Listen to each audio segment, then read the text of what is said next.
أسعد الله أوقاتكم بكل خير مشاهدينا الكرام، نحييكم من الفضائية الإريترية ونقدم لحضراتكم نشرة الأخبار والمستهلك المعتاد بأهم وأبرز ما جاء فيها.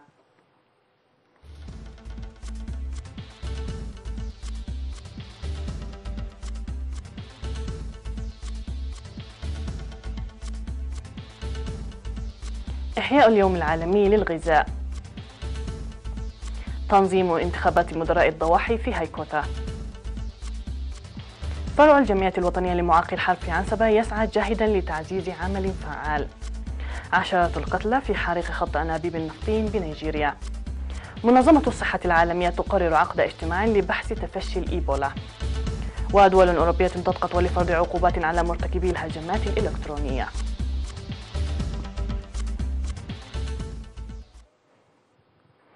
من العناوين إلى التفاصيل، أهلا بكم. يحتفل في 16 من أكتوبر من كل عام باليوم العالمي للأغذية، الذي يسلط الضوء على ضرورة تعزيز الجهود للقضاء على الجوع، نظرا لأن معدلات الجوع المزمن وسوء التغذية تتزايد على المستوى العالمي، وهو يوم أعلنته منظمة الأغذية والزراعة التابعة لمنظمة الأمم المتحدة، حيث يتم الاحتفال بهذا اليوم على نطاق واسع للتذكير بالأمن الغذائي. إليكم المزيد في سياق التقرير التالي. أحيت البلاد اليوم العالمي للغذاء في 16 من أكتوبر الجاري في بلدة إمبادورهو تحت شعار أفعالنا هي مستقبلنا. في الاحتفال الذي شارك فيه كبار المسؤولين في الحكومة والجبهة ومسؤولي مؤسسات الأمم المتحدة في إريتريا، بينهم القائم بأعمال منظمة الزراعة والغذاء في الأمم المتحدة وأعضاء السلك الدبلوماسي المعتمدين لدى إريتريا وغيرهم من الضيوف المدعوين، ألقى وزير الزراعة سيد رافايني برهي كلمة قال فيها أنه وبالرغم من أن خلق فضاءات خالية من المجاعة تتطلب جهود وثيقة ومساعي موحدة للقطاعات، إلا أن اللاعب الرئيسي هو القطاع الزراعي، لأن 80% من الذين يعيشون على خط الفقر على المستوى العالمي يعيشون في الريف النائي ويزاولون حرف الزراعة والثروة السمكية والأشجار. وأضاف بأنه وفق تقارير المنظمات الدولية بأن النزاعات والتغير المناخي والتباطؤ الاقتصادي وعدم المساواة والموازنة تصعب خلق عالم خالي من الفقر والمجاعة من أي وقت مضى من ذي قبل.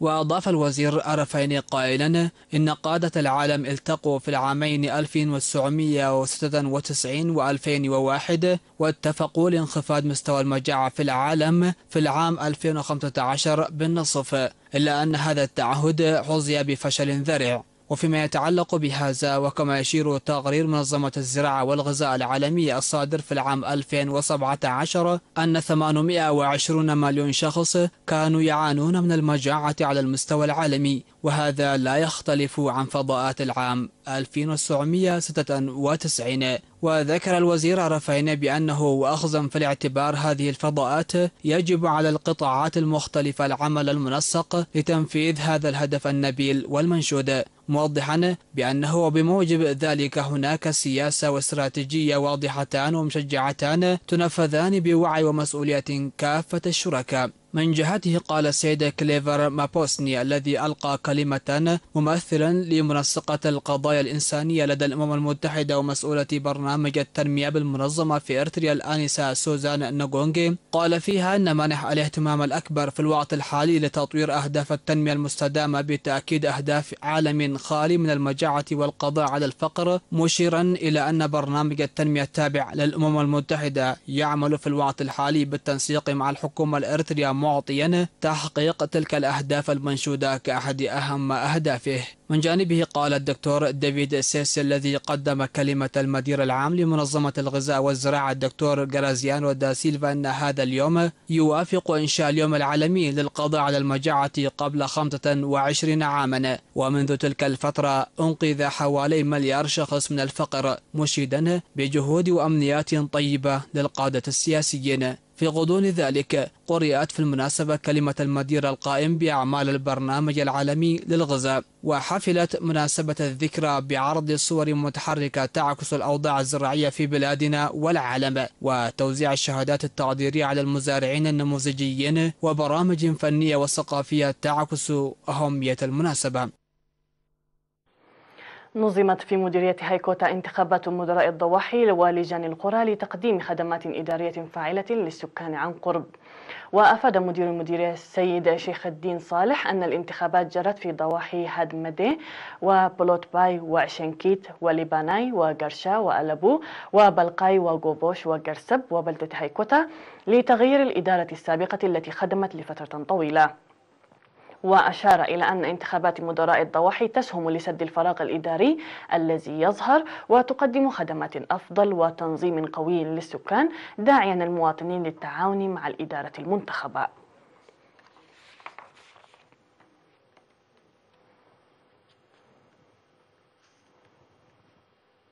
صرح فرع الجمعية الوطنية لمعاقي الحرب فرع إقليم عنسبة في جلسة مباحثات عقدها في 12 من أكتوبر الجاري بمناسبة الاحتفال باليوبيل الفضي للجمعية بأنه سيعمل بقوة لإنجاز أعمال فعالة بالحفاظ على إيجابياته والتعرف على قصوره.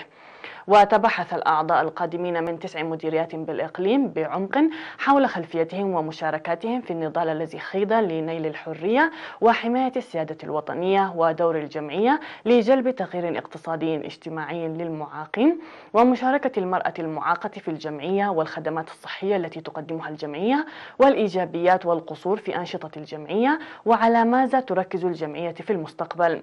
وأشار المتباحثون إلى أن الجمعية تغطي 75% من مصروفاتها الصحية وتساهم بفعالية لمساعدة جمعيات معاقي الحرب لتحسين الحياة المعيشية للأعضاء والاعتماد على ذاتهم.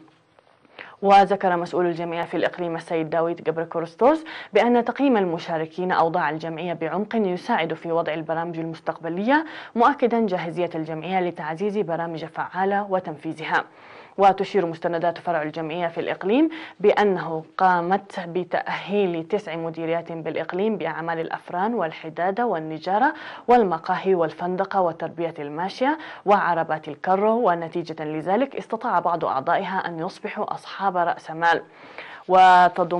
يضم فرع الجمعية في الإقليم 2200 عضوا.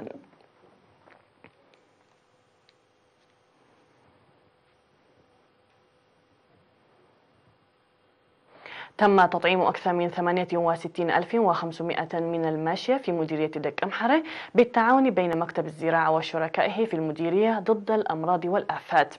ووفق المعلومات الواردة من مكتب الزراعة في المديرية، تشمل حملة التطعيم المنتظمة في شهري سبتمبر وأكتوبر على 50,000 من الماعز والأغنام و13,000 من الأبقار وحوالي 4,000 من الحمير و2,000 من الجمال. وأوضح البيطري غويتو هبت مريم أن حملة التطعيم الجارية سنويا تهدف إلى مكافحة الأمراض والآفات لضمان صحة الماشية وتنمية إنتاجها، مشيرا إلى أن سكان 43 قرية في 18 ضاحية بالمديرية يستفيدون من الحملة.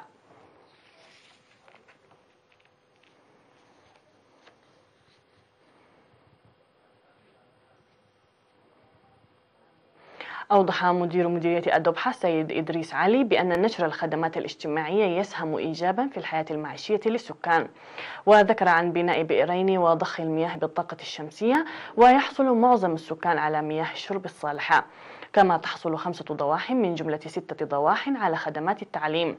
وأشار إلى وجود عيادة وسيارة إسعاف في دريت بمركز المديرية ونقطتين صحيتين في أماكن أخرى، وقارب تشييد عيادة عيلة بابو على الاكتمال.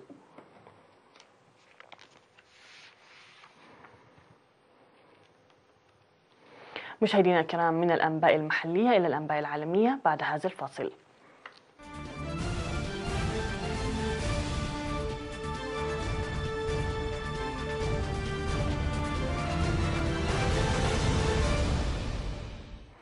في الأنباء العالمية، قال متحدث باسم الوكالة الوطنية لإدارة الطوارئ في نيجيريا إن عدد قتلى حريق اندلع في خط أنابيب النفطين في جنوب شرق نيجيريا ارتفع ليصل إلى 200 قتيل. وكانت مؤسسة البترول الوطنية النيجيرية قالت سابقا إن 60 شخصا قتلوا في الحريق، وإنه جرى وقف ضخ النفط في شبكة منظومة خطوط الأنابيب 2A. وقال إندو أوغوامادو المتحدث باسم المؤسسة لرويترز أنه سيتم استئناف عمل ضخ المنتجات في الأيام المقبلة.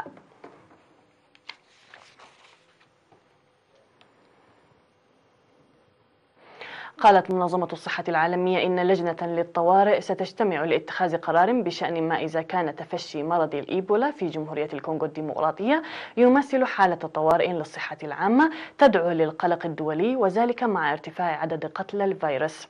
وقد تقدم لجنة الخبراء توصيات لاحتواء التفشي الذي أعلن في الأول من أغسطس، وتفاقم مع وجود خطر انتقال الفيروس من شمال شرق الكونغو إلى أوغندا ورواندا.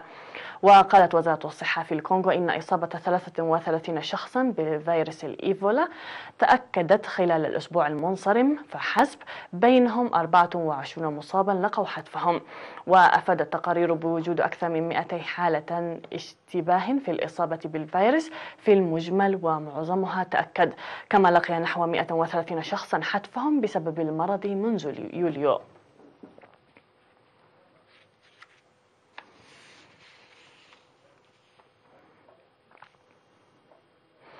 تسعى عدد من دول الاتحاد الأوروبي بينها بريطانيا ودول البلطيق للضغط على الاتحاد لفرض عقوبات على مرتكبي الهجمات الإلكترونية، في وقت تبذل فيه بريطانيا جهودا لتعزيز دفاعاتها الإلكترونية. وتطالب 8 دول بتحرك عاجل لوضع إطار قانوني يستهدف المقرصنين، وتحذر من أن عدم انتهاج الحزم سيترك الانطباع أن الهجمات الإلكترونية تفلت من العقاب. وتأتي الخطوة وسط قلق متزايد إزاء ما يعتقد أنها أنشطة افتراضية خبيثة من جانب روسيا، مع اتهام قوى غربية موسكو بالعديد من عمليات القرصنة والتشويش الإلكتروني. والمقترح الأوروبي السري وتدعمه بريطانيا وليتوانيا وأستوانيا ولاتفيا والدنمارك وفنلندا ورومانيا وهولندا يحذر من أن وتيرة الأحداث تسارعت بشكل كبير.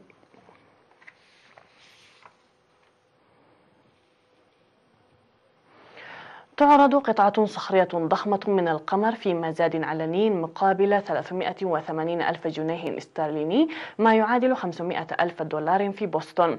ويبلغ وزن الصخرة التي تحطمت على الأرض حوالي 5.4 كيلوغرامات، وهي مكونة من 6 شجايا ويمكن تجميعها معا مثل البانوراما، وفقا لصحيفة بريطانية. وتم العثور على قطعة كبيرة من الصخور بعد أن هبطت في الصحراء الكبرى في العام الماضي، وهي واحدة من أكبر قطع صخور القمر التي تعرض للبيع، وقد تم طرحها للبيع من قبل دار المزازات في الولايات المتحدة. ومن المقرر أن ينتهي المزاد المحدد في 18 من أكتوبر الجاري.